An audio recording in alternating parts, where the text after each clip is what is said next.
Good afternoon, everyone. My name is Katie Drasser. I'm Managing Director of Aspen Global Innovators Group, and I'm moderating one panel, and this was the one I wanted to moderate. These people are wonderful, as I've told them a billion times. So welcome. This session is going to be about innovations in health. There's so much exciting stuff happening, but we're also going to be a bit sober about how we get there and what we need to consider. So, we've been thinking about innovation, and once innovations come to life, like a cell phone or the internet, we start seeing them as inevitable, and we forget how they started, that there was a time when people didn't really believe in them, but it took a few people, and in some cases hundreds, in some cases thousands, to really figure out and believe in something early on, and that is a lot of who we have here. And I think today, as we look at advances in scientific and biological knowledge, as we look at learning more about economics, et cetera, there are some real opportunities to do innovation at scale in the healthcare space. Also, how do we reach people? We have to be really sober about that. Global markets, the continued struggle to get healthcare for all, we have to take that into consideration as we think about innovation. And so we're going to cover that, ethics, some new advancements that these folks are working on in the next hour or so. But let me introduce them briefly. Raj Doshi, to my left, is a former venture capitalist, a serial entrepreneur. He's an inventor. He has over 70 patents. He's currently an adjunct professor of medicine at Stanford and runs the India Biodesign Center. So just like a couple things he's been up to. Lizzie Dorfman is first and foremost a wonderful collaborator, always willing to kind of jump on the phone and dream through big ideas and get really grounded in how we get there. She leads a bunch of efforts at Google related to artificial intelligence, and she previously was in the early days at 23andMe. And then Chris, all the way down there, he's an entrepreneur in many things, but including one thing I really hope we all can learn a little bit more about. He's the co-founder and CEO of Recursion Pharmaceuticals, which is taking artificial intelligence, automation, biology, and really looking at how do we develop and deliver medicines at scale. So you're in for a real treat. So I'm going to kick it off by turning to Raj here to ground us a little bit in how you think about innovation. Where do you start, and what's your process? Sure, thanks, Katie. So we have a very structured process at Stanford Biodesign, which is a group I'm part of. My work is specifically focused on India, but the process has been created here in the United States. But it's very much focused on the design thinking process. And there's three phases of our program. First starts with identifying problems. Next is inventing solutions. And the third is actually implementing the solutions and scaling them. So those are the three I's: identify, invent, and then implement. And we focus a lot of our attention actually in the first phase, which is identifying problems. We do that by spending a lot of time in clinical settings, looking for many, many, many problems. So typically our teams that we have at Stanford and our foreign programs are multidisciplinary. They contain engineers, physicians, business people, all wrapped together. And in this team, they spend up to a month or two in hospitals and clinics looking for problems. At times up to 100 different problems, and they'll ultimately choose one through a filtering process, looking at the size of the market, the clinical impact they can create. And anyway, so with that background, we've been doing this program for about 15 years, focused on the United States. And about 11 years ago, we started a program with the government of India. The India program was a bit unique. It started with some discussions with the Indian government, who basically came to us and said, listen, we've got a massive burden of disease, both from an infection perspective, but also more lifestyle diseases that are evolving. But we really do not have our own medical device industries in India. We're importing most of our products from foreign markets, and they're much more expensive than our population can afford, especially because products are paid for out of pocket typically in the Indian context. So that was the start of our program, which started about 12 years ago. And as we talk more through the panel, I'll talk about the lessons learned. But again, our processes are largely based on the work that we started at Stanford, based on U.S. construct. So it sounds like you really start with the need. And I think being at a place like Stanford, you have the air cover of the university and academia and some of those resources. Lizzie, you're within the giant of Google. How does your process differ? Where do you start? I think one of the big differences is that we don't start from quite a blue sky. We have a set of capabilities and technologies and areas of expertise and existing investments. We're not typically looking to reinvent the wheel or boil the ocean. We really think, what are the opportunities that we are not yet acting upon, that our set of abilities and expertise might actually be able to be repurposed and repositioned toward in ways that offer meaningful benefit. So I think that we invert the funnel. We still do a funneling process to think through what are the needs, what is the incidence and mortality, what is the existing infrastructure, do we need local partnerships, how far are we in terms of what we have already? But it makes sense for us to think through, what do we know that we're good at, where do we know that we're already investing, and then how do we think through the opportunities that those existing scenarios present. That's right. And Chris, you're arguably, and you can correct me, in a startup. I mean, you're still in some of the early stages of Recursion. And so these are three very different kind of entities. How do you think about innovation? What's your starting point? Do you have some of these luxuries, or is it a bit more iterative? What's it like, launching this huge idea in its infancy? Yeah, I'd say it's sort of in between. So we initially stumbled into a solution in many ways that was born out of failure. And one of the things that we've started to do now is try and imagine how we can eliminate human bias from our innovation process. So in the space of biology, I would argue that we as humans probably understand some small single-digit %. And one of the key failure modes, at least from my perspective and our perspective, is that humans are unable to hold sort of all the complexity of biology in their head. And when we try to do that, we often are too reductionist, and we end up missing a lot of the key elements and the complexity that actually makes biology amazing. So in some ways, we've invented some technology and keep growing that technology, and now we're trying to apply it in a funnel where the technology itself sort of statistically identifies the problem and the answer and gets us as far away from it, at least in the early stages, as is possible. Obviously, when you're deploying solutions to people in the healthcare setting, at some point you have to really get involved at the human level. And we certainly do that in clinical trials and other sorts of things like that. And say briefly what Recursion does. What is Recursion Pharmaceuticals, just so the audience knows, like what? So we are an army of really fantastic cross-functional folks, data scientists, software engineers, biologists, chemists, business people, and robots. And those robots generate huge quantities of images of human cellular biology every week. And then we apply computer vision and machine learning and AI to try and understand how biology is working and how to bring new medicines to patients at scale. So we can one day, decades down the road, I think, try to lower the cost of healthcare while improving access to care all around the world. I mean, I think one thing that binds you all, if those of you haven't already picked up, is they're not just like creating a widget and hope it makes a little money. You're all creating things that you hope actually have an impact in the world, that make people healthier, that have some positive benefit to society.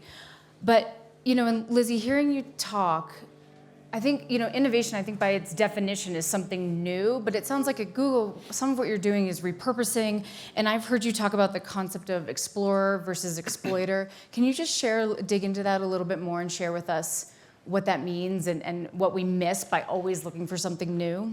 Sure.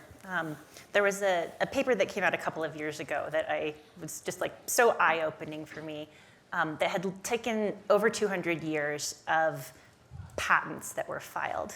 And it asked the question, in how many cases did we fundamentally have to add a new category or label versus the patent was a combination of existing categories. And they were plotting this over time and basically showing that what we're seeing is far more growth in combinations and attenuation of growth in fundamental novelty. And I thought that's just a really interesting way to look at that problem.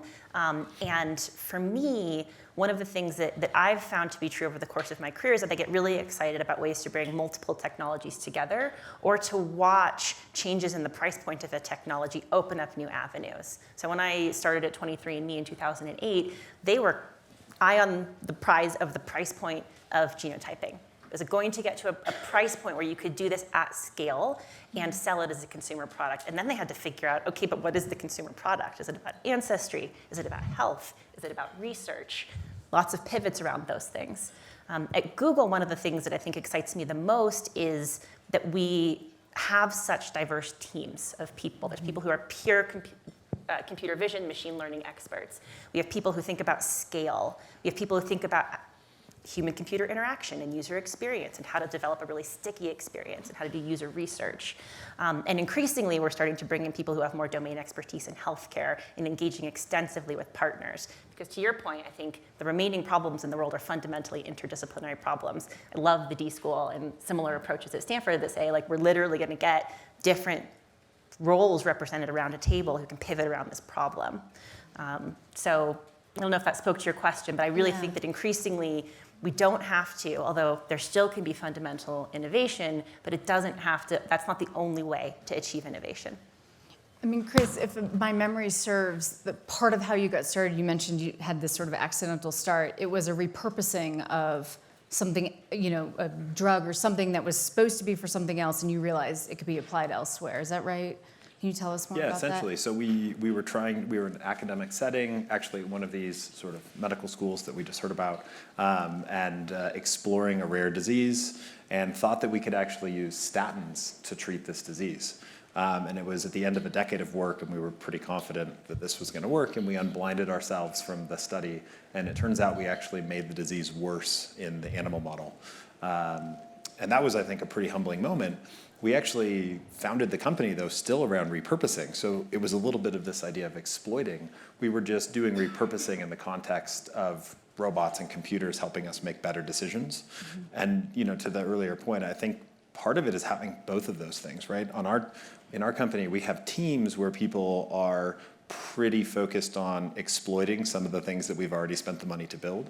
And then we have other members of our teams who really are exploring, and having all those people together, both kind of diving in both of those areas, I think is exactly what you need once you get past sort of that very, very early startup stage where it really is all about exploring. You all dream so big, and I've had the benefit of being witness to some of those. And Raj, I wonder if you could tell us a little bit about what you see on the horizon and how it might impact people here in this room. So I can speak to some of our experiences in India specifically. So we were basically asked by the government to help with capacity building. How do you create a process, but how do you also basically educate and train hundreds and hopefully thousands of young inventors and innovators in the Indian context. So that's sort of been our goal over the last 12 years, and we've been very fortunate that we've trained about 32 fellows who have in the process started about 15 companies, and we've been learning a lot from their processes and actually their experiences as innovators in resources which are where they have far less resources, right? Whether it's developing their technologies to doing clinical studies to available funding.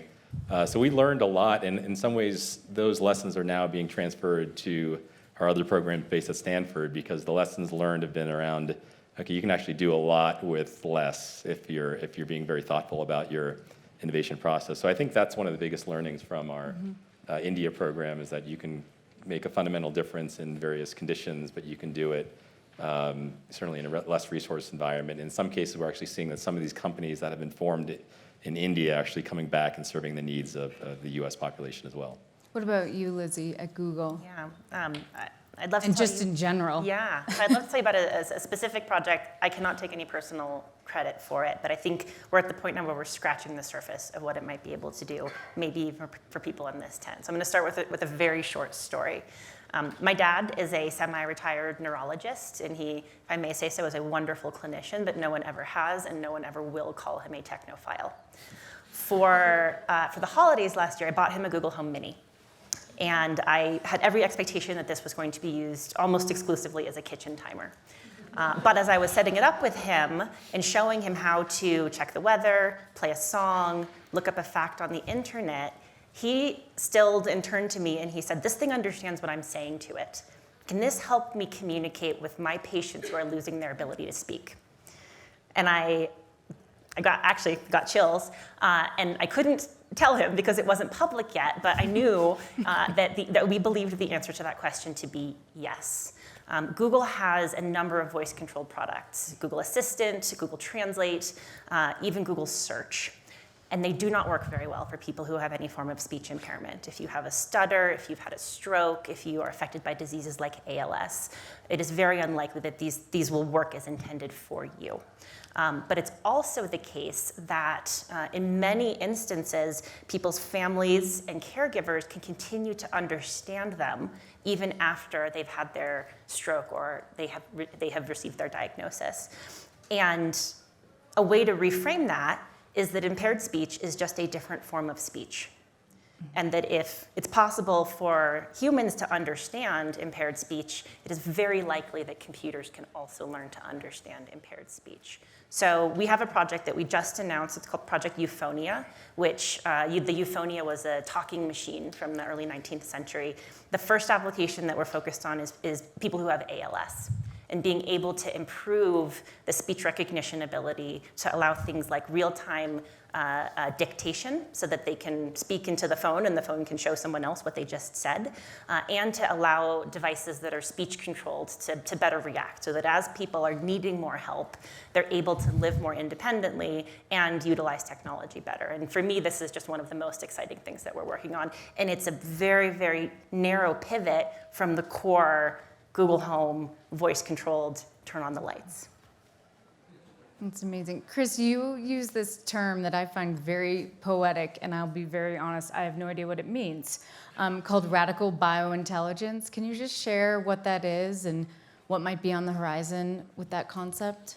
Yeah, so I think that actually came out of another term, which was radical empiricism, where I think we're seeing a shift right now in people treating, and this, I know we're not in the last panel, but people starting to move from applying sophisticated computational tools to data that exists to actually creating data specifically to be ingested by these tools. And that's a pretty important transition because it turns out there's a tremendous amount of bias in the kinds of data that we've collected in the past. So I'm in the sort of pharmaceutical industry, and the sorts of data sets that a lot of the large pharmaceutical companies already have a lot of things like non-independence in them, right? So there's a lot of data around really narrow areas of biology and really sparse data in other areas.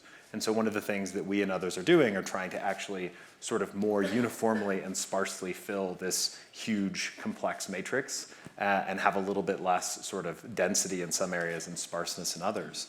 And we call that radical empiricism. It was this idea of generating data sets specifically for machine learning and then iterating on those. And we've now sort of moved to radical biointelligence because we're now training algorithms to actually make predictions about the rest of that, all the areas where we don't yet have data. And the sort of summary is that we're not very good at those predictions yet, which is not unexpected because biology is really complex. But radical biointelligence is creating systems that generate data to help us iteratively improve on making those predictions. And the great thing is when you start building data sets is that you can actually sort of prospectively test yourself.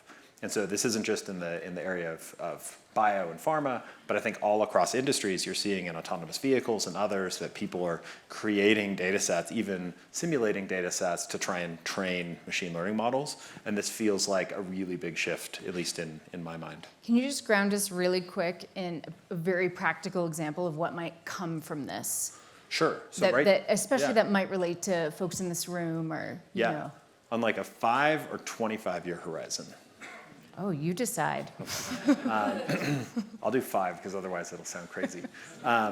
So I guess my sense would be that right now we have a bunch of robots that are doing a bunch of experiments, and this could apply to autonomous vehicles, et cetera. And right now we basically have to test all of the interactions. What would be really cool and what we're working on is in a few years, we might be able to actually predict what drug would be useful for a disease without actually having to do the experiment. We wouldn't have to test all the drugs against each disease. We could only test the very narrow set of molecules that we predicted to be highly enriched for actually being helpful in that disease. And that makes things go faster. And there's some other sort of really interesting things in that intersection. Take that out another 20 years, and you actually can imagine doing this for each of us individually. You can imagine getting to the point where we can make really useful decisions about your health based on all of your data, and I think it probably is that kind of timescale. but do those in a way where we actually can infer how to treat you without actually having the exact data set to inform that, right? And I think that'll be a really big shift that's exciting to me. How do you, with some of these big ideas, and whichever one of you wants to go first, how do you balance, I mean, we're not just talking about like testing, whether this watch works well or not. We're talking about health, which often involves people's lives. How do you balance risk? How do you think about, what barriers do you come up against as you're dreaming big? And, Lizzie, maybe we start with you because you used to be at 23andMe. There are still barriers with 23andMe. You don't have to speak specifically to them, but like if you're going to propose a vision of the future that's really different from what we see today, how do you balance all that? Convince people, but also take those risks seriously and appropriate cautions. Yeah. So before I was at 23andMe, I was actually also at Google. So the term we use at Google is boomerang, that I was there and I left and I came right back in. I just couldn't stay away. And my role there was developing and enforcing policies for Google's products. And some of the products, this was early, so there were not nearly as many as there are today, and I was spending a lot of time in ads. And some of the product lines we went into were things like radio and television, where you had very clear and explicit guidelines for operation. These are the things that are and aren't okay. And then we started to develop capabilities that had never existed before. We had something called a gadget ad. It was like an interactive widget that would show up on a website. And I literally remember sitting down at a table going through this process of saying, how could somebody misuse this? And what is the magnitude of problem that this could solve, and what is the likelihood of this problem? And that has been a very recurring theme. When I moved over to 23andMe, it was partly because I wanted to get back into healthcare and life sciences. It was just down the street, and it was super controversial. And I thought I would like to be inside the building. I would like to be part of the conversations, but I also want to understand what is the potential for benefit, but also what are the risks? And there were a lot of risks that people enumerated because this was a pretty profound change in the type of information that people could access. We started a big project in Parkinson's disease. This is an area that Anne has worked in for a long time and has contributed to in many ways. And we were interested in testing people for one of the genetic forms of Parkinson's disease. But there was a lot of concern in the community that this could be harmful for people. We sit here now, let's flash forward to the future. I have no affiliation with the company. I've been gone for a long time. I still read the news about them. And publicly, they've got 10 million people and over 1 billion data points collected from their user base, of whom 80% have opted in to participating in research. So when these questions now come up, usually my answer is, okay, but we have empirical data to understand whether anything was actually happening or not. And the answer to the question of in the early days was this assessment of what are possible negative outcomes, what's their likelihood, what's their magnitude, is it possible for us to prevent them in ways that don't fundamentally obstruct us from also pursuing benefit and value, and then how do we, in the most expedient manner, start to generate empirical data to understand how people are and how people aren't using this capability. Mm-hmm. Raj, Yeah, I can share my context. And my view is a little bit skewed towards the Indian context. So most of our products are physical products, mostly medical devices. And after we do our needs finding, frequently the clinical need that we've identified is very similar to a need that might be present here in the United States. So as one example, there's a product that was developed by one of our fellows, which is a hearing screening product for babies. So babies, when they're born here in the United States, typically before they leave the hospital, they'll basically have an EEG based device that'll help them basically assess whether the neonate can hear or not. So the technology that was developed in India is largely based on that same technology that's been around for 15, 20 years. There's an inherent safety already sort of known already around that device and how it's used. So in many cases, we're sort of optimizing existing technologies, similar to our prior discussions, but exploiting existing technologies, but optimizing them for the context in India. So in this case, one of the major issues was related to reusability of those types of products to drive the the price to, much lower because this would be an out-of-pocket spend. And at the same time, one of the major issues in Indian context was the amount of noise. The ambient noise in India is extraordinary. So how do you, if you're doing a hearing test, how do you basically, cancel out the noise to make sure you're getting a proper reading? So long story short, we've been somewhat immune from a lot of the risk issues because we're leveraging existing technologies, repurposing them, and sort of optimizing them for the Indian context. Let's talk about speed of adoption, because all of this is great. I mean, obviously, we're uncovering some things that aren't, that are tricky to deal with. But if these things don't actually, if we believe they're going to have a positive impact on people's lives, but they don't actually reach people, how do we get people to adopt these innovations? What does it take? What does it look like? What do we have to be thinking about? How does that work? Which one of you is burning to answer that question? I can go first just with two broad areas that I think about with that question. One of them has to do with sort of our general understanding of the pace of adoption of change in medical context, which is extremely slow. I think I still always am like, this can't be right, but I believe the statistic is about 20 years from when there is clear empirical evidence that we should be doing something differently to ubiquitous adoption in a healthcare setting. But there are outliers. So one of them was non-invasive prenatal genetic testing, and that has taken off much, much more rapidly than other new medical tests. And a lot of it might have to do with its ability to be reimbursed and the fact that it's going from a very low but non-zero risk test to a pregnant woman to a test that has effectively zero risk to the pregnancy. And so it's what are these parameters that really influence people to say, yes, I would like to do that. There's a completely independent lens on this question as relates to low resource setting, which has to do with last mile, which is extremely hard and something that as an organization of Google's side, we frequently have to look to third-party innovators and partners who deeply understand the problem, the resources, and are in our best position to actually execute. But this is one of the biggest challenges that we face, and I would actually love to hear your thoughts on this. But the speed of adoption is also follows any adoption and making sure that you're getting some of these innovations to the places where they can have the best impact. Yeah, maybe I'll go next. So, I mean, in the emerging markets, specifically India, it's about access, right? You've got a lot of patients that are distributed. They might be living in rural villages. They may not even have access to a physician. They may need to go 5-10 kilometers to see, even a less well-trained provider.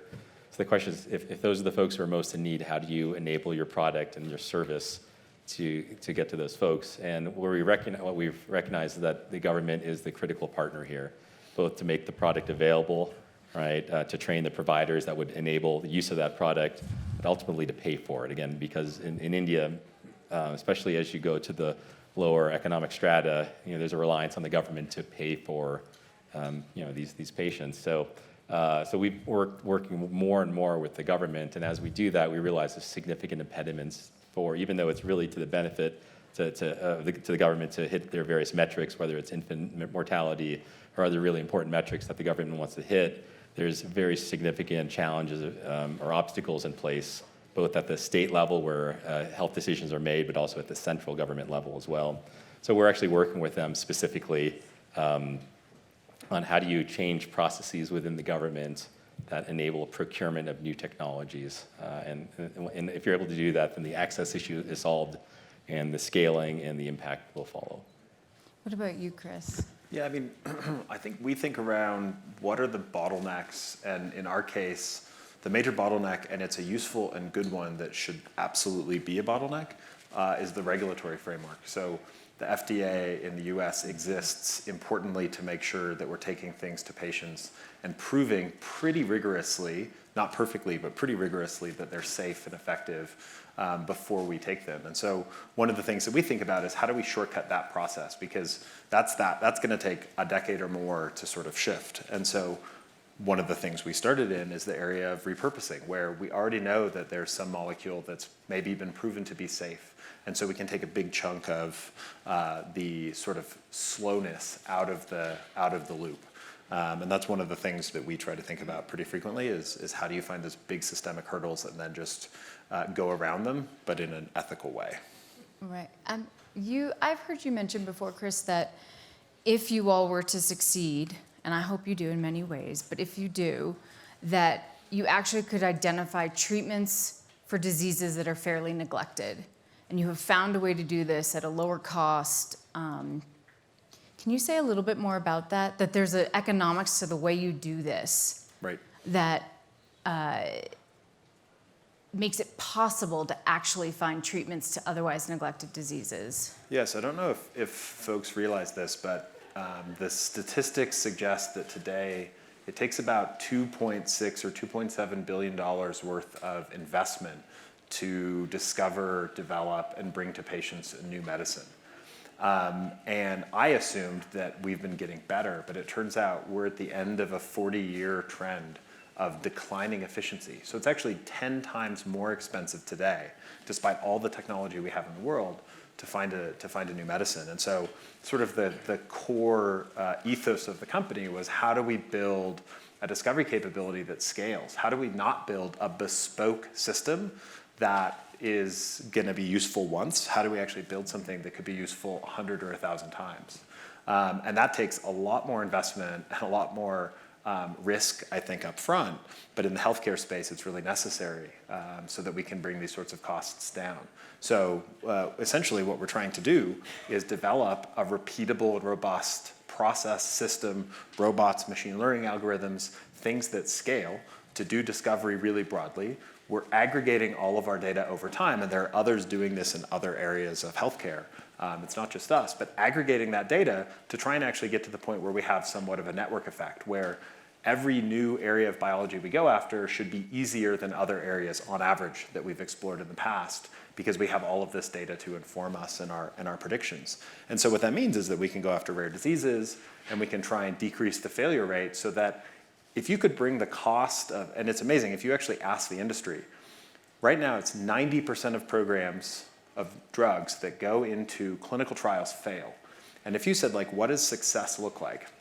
They're like, it would be fantastic if like only 85% of programs failed, which doesn't really change. And that's actually true, right? You would improve the efficiency of the industry by like 50%, which is incredible. But what people aren't talking about as much is the crazy idea is, we're like, how do you get it down to half of the programs fail? And we're missing some of these moonshots where, you know, we may fail, others may fail, but ultimately those are the kinds of game-changing things where you bring down the price of developing a new medicine to under $1 billion, and all of a sudden there are thousands of neglected diseases and tropical diseases that become even commercially viable, right? Or viable for the Gates Foundation or others to go after. And so that's kind of what's animating our exploration. Lizzie and Raj, how does that sound to you? You've been a venture capitalist, an entrepreneur yourself. You're within Google. I mean, when you hear that, what do you think? I think it'd be great if it's possible. I mean, if you could reduce the burden basically for the financing requirements, that's gonna be a major shift in the industry. But also, just going after these neglected diseases itself is, that'd be an extraordinary impact to society. Yeah. I agree. And whether it's we can figure out more sort of efficient ways to approach figuring out what goes into the funnel, have more confidence in what the most valuable data will be to generate, that will help us then inform what the next most valuable data will be so that we can be more constrained. There's an example that I just love, and it is an external to Google group that was using some public Google tools. They were working in Africa, interested in the question of crop disease for cassava. And they were interested in saying, can we build a phone-based machine learning model that lets you take a picture of your plant and it will classify for you, is your plant sick or healthy? And if it's sick, what is it sick with? And can we connect you with some local resources to be able to treat whatever your plant is sick with? Which I just think is I want to see more examples of this nature. What wasn't true was that they, well, I'm going to flip this. What was true was that they required a fairly high level of technical sophistication to be able to do that. People who really were sort of intimately working with machine learning frameworks like TensorFlow. And this is not accessible to a lot of parts of the world. So I've mentioned AutoML, which is a way to try to reduce the technical technological requirements to be able to access these technologies. And I would love to see that made even more accessible, that freed us up to focus on applications that are local or tend to not receive the same level of resources because you've made it less expensive to be able to even try to bring some of these approaches to bear on those problems. Let's open it up to the audience. Folks in this room, the gentleman in the black jacket. It's actually navy blue. Oh. But I don't want to dwell on that. The U.S. per capita has the highest healthcare cost per person. It's about twice what other developed countries are. And I think a lot of that is because our VC and investment incent those higher value innovations. How do we as a country incent more value-based innovation in healthcare going forward? Because that trajectory is not changing. Any one of you? Maybe just one little piece of that, a tiny piece of that answer is I think that there are systemic incentives which are sort of coming to fruition right now. So a lot of the really big diseases, for example, have already been treated. They've already been, we have good treatments for those or reasonable treatments for those. And what it means is that if you want to go build a company, even if that's a for-profit company, you're going to have to, in our case, identify rare diseases and build a system that enables you, even in that capitalist framework, to try and bring medicines to those smaller and smaller patient populations. So there are these sort of systemic things that I think scarcity essentially will move us in that direction automatically. But I'm curious if there's other more. Yeah, I have a different take, which is, I think over the last maybe decade, we've evolved more and more towards prevention. And if you can actually work on prevention, and almost by definition, you're consumerizing the different solutions. So it could be better lifestyle management or whatnot to delay heart disease or something of the like. So I think if you're able to do that, then there's significant savings that'll happen at a macro level. And I think that remains actually a very viable business for people to finance. But I think it starts with there's more and more folks that are keen to prevent downstream health effects, and I think we're just at the start of that revolution. So I will pick that up and add to it, which is I think it's about incentives. Prevention is great, but it has the risk of becoming more care. Absent some feedback loop that says you have a finite amount to work with here, and this needs to be mapped to an outcome that you forestalled that would have been extremely expensive. I think we thought as a country we were on a slightly different trajectory towards value-based care a few years ago. I remember I was sitting on a team at Google saying, is there anybody that wants to do fewer biopsies if those biopsies would have turned up negative? It's actually kind of challenging to find organizations that fit that bill. Do they have salaried physicians? Are they globally capitated on a patient population and they have some finite amount of money and you can't let them get sick and die? But if you can utilize these resources effectively, you can keep what you don't spend. So there's a small but growing number of organizations that actually fit this bill in the US. And from our perspective, we really want to be focusing on the people who have those incentives in the right place. I do think this is fundamentally a policy motivated sort of issue. Other questions? There are two gentlemen, and then some ladies in here. Raise your hands, okay, after these guys? I have a red sweater. Red sweater. My father. Yeah. To the woman from Google, how are you doing in communicating with medical schools and others, education centers where health is kind of being still taught the same way as it's been for a long time? Yeah. Great question. So I think we had. Did everyone hear the question? The question, I think the mic was wrong. It's how are you dealing with medical schools and other universities and healthcare providers that are being taught the same way? How does somebody like Lizzie deal with those folks if our education system is lagging a bit? Yeah, I will start by saying that a number of years ago, I interned at the AAMC and really Lucky interested them. In medical education. And I remember when I was at 23andMe watching the first medical school class, it was at Stanford, on direct-to-consumer genetic testing, where they actually tried to get their students genotyped, they ran into a lot of obstacles in getting that consented, and concerns that people were going to believe that they had all of the diseases for which there were reports. At Google, one of the things that actually so I said I was a boomerang, and during the 7 years that I was gone, I was at 23andMe for a couple of years, and then I went back and did my graduate training. And when I got back to Google, one of my key questions was, how is health different? What are the things that we need to do differently? And a big part of this is we need people who have expertise in the building.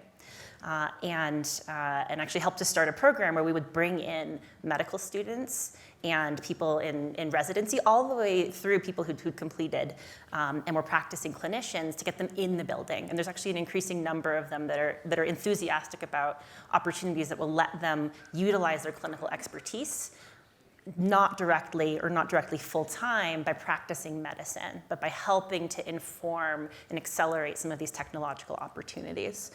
I don't have an answer for you specifically on the question of medical education, but I think I'm very excited about that topic. I remember watching in grad school, and this for me was another uncountable number of years ago, but we shared a library with the med school. I was in public health, and I watched the first set of students walking around with iPads. And it wasn't all of them, it was just some of them. And I was like, aha, the early adopters, I can spot you because you've got the tablet in your hand. And I think it will be individual students, it will be individual universities or faculty at specific universities to say, this is the future. And so I'm gonna figure out how to incorporate this. But I would love for us to be part of that. Others with questions? To piggyback this question, obviously it's very costly, time-consuming, and about 80-year-old training to use a differential diagnosis. You start in the 40s and the 50s, physicians carried around Merck manuals, and then we went to iPhones and decision trees and whatever. So my question is, how far are we away from putting in X amount of biometrics, whatever information, and coming up with 100% or 99% hit on what's wrong with that patient? It would save time, money, going down dark holes, what have you. I think you actually really touched upon this, but do we have the data that we need to be able to answer the questions that we have? Yeah, I don't think, so my wife's a clinician, and maybe it's just the setting that she's in, but my sense is that the data is not systemically accessible in a way where you can yet layer in machine learning really effectively. I think that over the next decade, that's probably going to happen. And one of the things that sort of becomes really interesting to me is, what does it actually free up physicians to do? So one of the things that physicians are really, really good at, or at least good ones, the right ones, is actually caring for their patients, right? And today, I think the way we've moved as a healthcare system, physicians spend an awful lot of time in most settings basically like doing data entry. And it's a pretty ineffective way to use their time. And so I can imagine a decade from now, as we start to get through, and there's all kinds of privacy concerns and HIPAA, there's a lot there, and I'm kind of on the discovery side, so maybe you all can speak to this better than I can. I don't know how we make that all accessible. When we do, I think the algorithms are probably there, and I think folks who, if you have the data in the right format, and that's sometimes a challenge, right? I think Google recently published something about looking at some set of imaging, doing as well or better than most really well-trained physicians. But I think a lot of human effort went into sort of munging the data to get it ready for those machine learning algorithms. But when we can get there, when the incentives and the policy's right, the data can be entered in a way to make it accessible to machine learning. I think the technology is not that far away to make really good differentials. And then that physician can sit there and actually hold the patient's hand when they give them a diagnosis, because we're really bad at that today for the most part. The question is whether the physician or health provider wants that and whether they actually adopt it. I mean, that would be one of my questions. Why wouldn't they? I mean, they're used to, I mean, if they've been doing things a certain way for the last 20 years, are they going to change? I don't have an answer, but I mean, it's the one with iPads that, it's the Yeah. tablet ones that are going to be doing that, right? Yeah. We have time for one or two more. Clara, thank you. What tools do you guys think are missing right now to democratize innovation? So things like, I mean, obviously big data and making that accessible, 3D printing, what it's doing. what are other tools that you'd envision that would really break open the possibility of innovating and really crowdsourcing innovation so that it's not just within certain companies? That's a great question. And from my perspective, I think anyone who can identify a clinical need is a potential innovator, right? So the reality is, I think, whether it's 3D printing or just, when I created the device that I started this company around for sleep apnea, it was just basically taking some pieces that I found at a hobby store, and I cured my own condition. Let's not undersell that. Like, I don't just go to hobby stores and But the point is that it was the will to, I knew the need, I knew it was significant, I knew there's a commercial opportunity if you could solve it. And so it was the will and the belief of the innovators say, listen, this is something I want to invest my time and energy in. It's impactful for me and for society more broadly. So I think it may just be enabling people to think that they can actually make a difference and actually get their, solve that need and help others. I think that's the rate limiting step in my mind. I asked Raj one time, like, who gets to innovate? And he said, anyone who wants to. Is that how you said it? Yeah. You said basically anyone, but with the right mindset, like you're describing. But others. And I feel very similarly, but I would add education, so that there's awareness of all of the tools that do exist. I think there are phenomenal tools. There will be more, but people need to have a comprehension of what they do and how to apply them to the problems that they care about with the right lens. I think a lot of the open sourcing, so, you can sit in a Starbucks today and you can start a bio company. There are, that actually, you could do that in software 5 or 6 years ago. Wait, what do you mean? Just hold on. What do you mean you can sit in a Starbucks and create? So there's two fundamental innovations that are pretty exciting. There are now cloud laboratories. So there are giant factories full of robots that will do any experiment that you design, right, within a set of constraints. And then there are tools, so like there's TPUs and other sorts of things that you can use that Google and others have made available. And having those things together means you don't actually have to have a pipette, you don't have to have a laboratory, you don't have to have a fume hood. And I think we're seeing, I don't know if it's 3D printing, I don't know what else, but putting those things together, sort of these cloud capabilities, and the open source, where our scientists look at the sorts of things that the Google scientists publish all the time. And that has moved us forward really quickly. So all of that together and whatever comes next, maybe 3D printing, I don't know.